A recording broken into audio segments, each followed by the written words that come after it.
বিষয়ের প্রোগ্রাম এবং উপস্থিত আছেন এই সিলেটের সর্বস্তরের জনগণ। উপস্থিত সবাইকে ঈদ মোবারক দিয়েছি। বিগত ঈদ উল ফিতরের নামাজে আমরা অনেক পেয়েছিলাম, আজকে আমরা অনেককে হারিয়েছি। সমস্ত মুসলিম উম্মার জন্য আমরা দোয়া করি। এখন আমি আগত তহবিলে আমার 5,58,226 টাকা 65 পয়সা। পুরাতন বিল নিলাম বাবদ প্রাপ্তি 2,70,000 টাকা।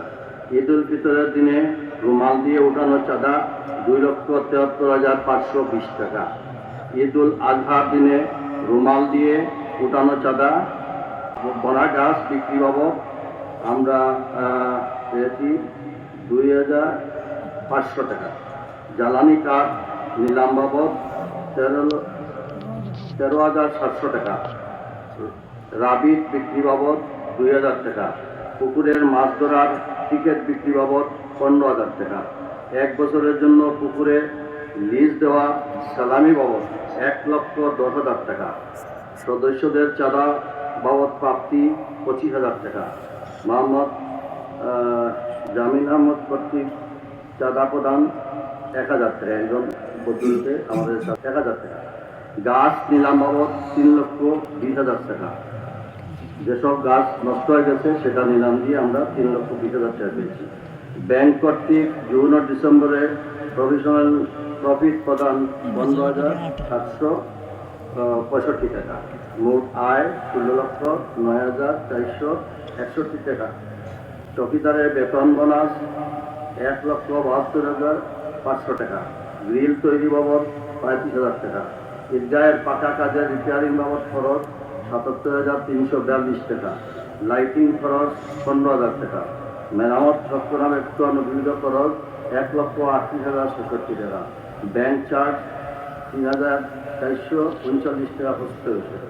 মোট ব্যয় 4,41,348 টাকা। মোট আয় 16,09,461 টাকা।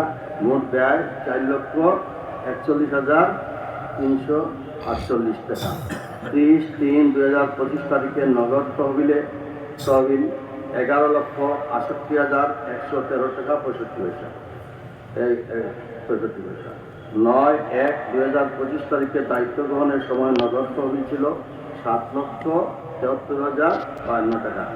এখন আমাদের কাছে আছে 11,68,113 টাকা।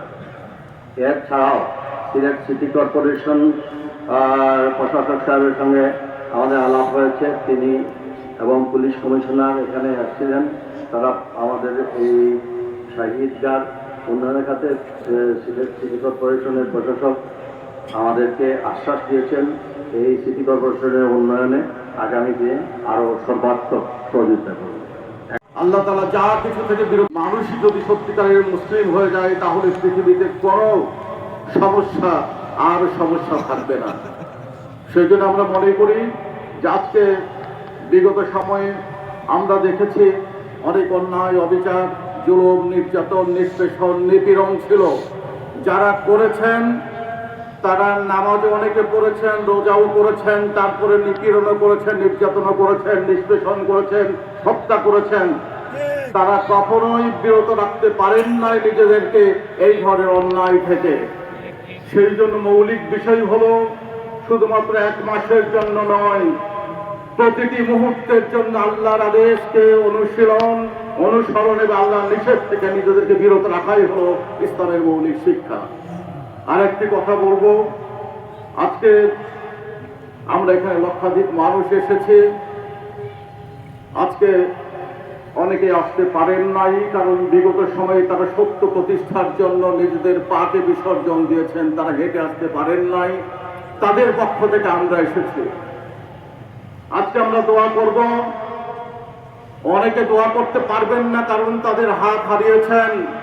সেই সব মানুষের পক্ষে আমরা আল্লাহর কাছে দোয়া করব। আজকে অনেকেই আমরা যারা দৃষ্টি সম্পন্ন এই পৃথিবীর সৌন্দর্য দেখতে পাচ্ছি, এই পরিবর্তিত সময়কে দেখতে পাচ্ছি, অনেকেই তাদের দৃষ্টিশক্তি হারিয়েছেন, যারা এই পরিবর্তিত সময়কে দেখতে পাচ্ছেন না, আল্লাহ তাআলার এই সুন্দর পৃথিবী দেখতে পাচ্ছেন না, তাদের জন্য আমরা দোয়া করব। এবং যে আশা আকাঙ্ক্ষা নিয়ে তারা নিজেদেরকে এই সবকিছু বিসর্জন, নিজেদের সবকিছু বিসর্জন দিয়েছেন, জীবন বিসর্জন দিয়েছেন, তাদের জন্য আমরা দোয়া করব এবং সেই সমাজ প্রতিষ্ঠার জন্য আমরা কাজ করে দেব ইনশাআল্লাহ।